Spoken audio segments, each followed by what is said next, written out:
Hey guys, how you doing today? First story I got for you is by Michael Snyder. Donald Trump is starting to sound just like an alternative financial blog. Is Donald Trump a member of Fight Club or an avid alternative media reader? Guess what Donald Trump is saying now? Last week I discussed how Robert Kiyosaki and Harry Dent are warning that a major crisis is inevitable. But I didn't expect Donald Trump to come out and say essentially the exact same thing. On Saturday, the Washington Post released a stunning interview with Trump in which he boldly declared that we're heading for a very massive recession. He also warned that we are currently in a financial bubble and it's a terrible time right now to be investing in stocks. These are things that you may be accustomed to hearing on the Economic Collapse blog, but to hear them from the frontrunner for the Republican nomination is another thing altogether. Whether you plan to vote for Donald Trump or not, at least we can all appreciate that he doesn't talk like a politician. He tells it like it is. And he told the Washington Post that he considers the official unemployment rate that is put out by Obama administration to be completely fraudulent. First of all, we're not at 5% unemployment. We're at a number that's probably into the 20s if you look at the real number, Trump said. That was a number that was devised statistically to make politicians and, in particular, presidents look good. And I wouldn't be getting the kind of massive crowds that I'm getting if the number was a real number.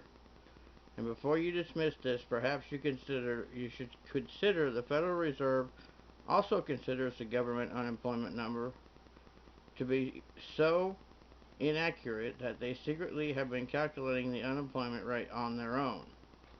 Because it's distrust the Labor Department's unemployment statistics, the Federal Reserve, without any fanfare, started calculating its own jobless rate 2 years ago.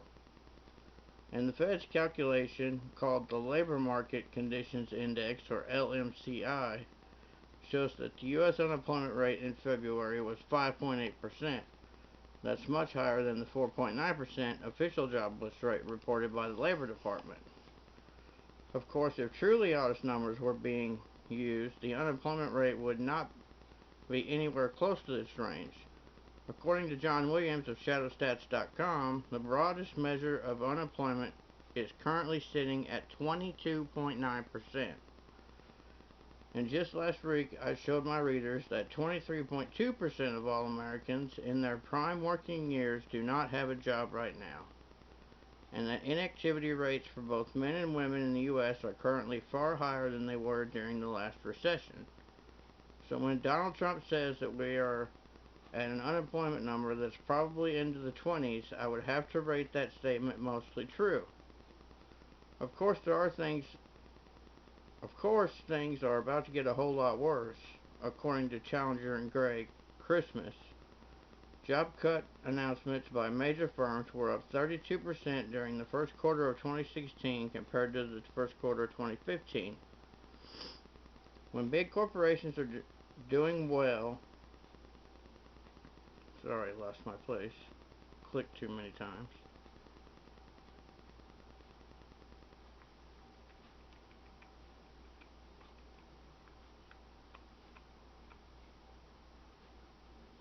When big corporations are doing well, they tend to hire more people. But when their earnings start to go down, one of the very first things they tend to do is lay people off. Sadly, that is what we are starting to see right now. According to Wolf Richter, it is being projected that corporate earnings per share for the first quarter will decline a whopping 8.5% compared to 1 year ago. Even analysts who estimate pro forma ex bad times non-GAAP earnings that S&P 500 companies propagate to look better than these analysts use to inflate their stock price targets just threw in the towel on the quarter. They expect these inflated earnings per share for the first quarter to plunge 8.5% from a year ago, according to FactSet. If this holds after S&P 500 companies report their bad items, it would be the worst EPS decline since Q3 of 2009. It would also be the fourth quarter in a row, year-over-year earnings decline, a phenomenon that last happened during the Great Recession from Q4 2008 through Q3 2009. In the past, we have almost always seen corporate profit margins peak and start declining before recession hits. The following chart comes from Jesse Fielder, and it shows how the lines go between boom, bust, boom, bust, boom, bust. Why can't more people see this?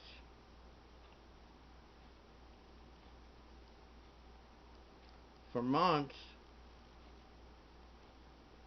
I've been pointing out to my readers how history is repeating the exact same patterns that happened just prior to previous recessions are happening again, but most people just refuse to see the truth. It's absolutely maddening, and it's just more evidence of how dumbed down our society has become. Yes, U.S. stocks rebounded substantially in March, but that was not based on economic fundamentals. Just look at the following chart from Zero Hedge at some stock prices and corporate earnings that will start converging once again. There is simply no way in the world that stock prices can stay disconnected from reality indefinitely. And it shows how the stock buybacks are keeping the stock up, but with earnings season coming, they're not going to be able to buy back their stock. So guess what? Their stock's going to go down again. There was a fact I heard the other day that said that maybe as much as 77% of this last stock rally was corporate stock buybacks. So if that tells you anything. So when Donald Trump says we're in a financial bubble and it's a terrible time right now to be investing in stocks, I would rate both those statements as absolutely true. I would have to rate his statement that we are heading toward a very massive recession as absolutely true as well. The legendary investor Jim Rogers agrees with me. In fact, he recently told Bloomberg that there's a 100% probability that the U.S. economy would be in a downturn within 1 year. For a legendary investor such as Jim, that is quite a bold statement to make. And of course, the most American families already feel like they're in an economic downturn. This is something that my wife and I talked about during dinner after my most recent show. The truth is that the U.S. economy has never gotten even close to recovering to the level it was just prior to the last recession, and now the next major crisis is upon us. But this new crisis is not going to be like the last one. It's going to be much, much worse. Before it is all said and done, and what is coming is going to bring America to her knees. This is something that I discuss in my new book. The economic devastation that is coming is going to be like anything that any of us have ever known, and it's going to shake America to the very core. So enjoy the remaining days of normal life in America while you still can. A lot of people are using this time to party, but if you're wise, you're using it to prepare. And I hope you guys are using it to prepare. Remember, storable foods, water, precious metals, protection. One that goes bang bang and takes bullets and have lots of bullets to go in it. Preferably a whole cabinet full of things that go bang bang and a whole cabinet full of bullets to go in them. Alright guys, till next time, keep stacking.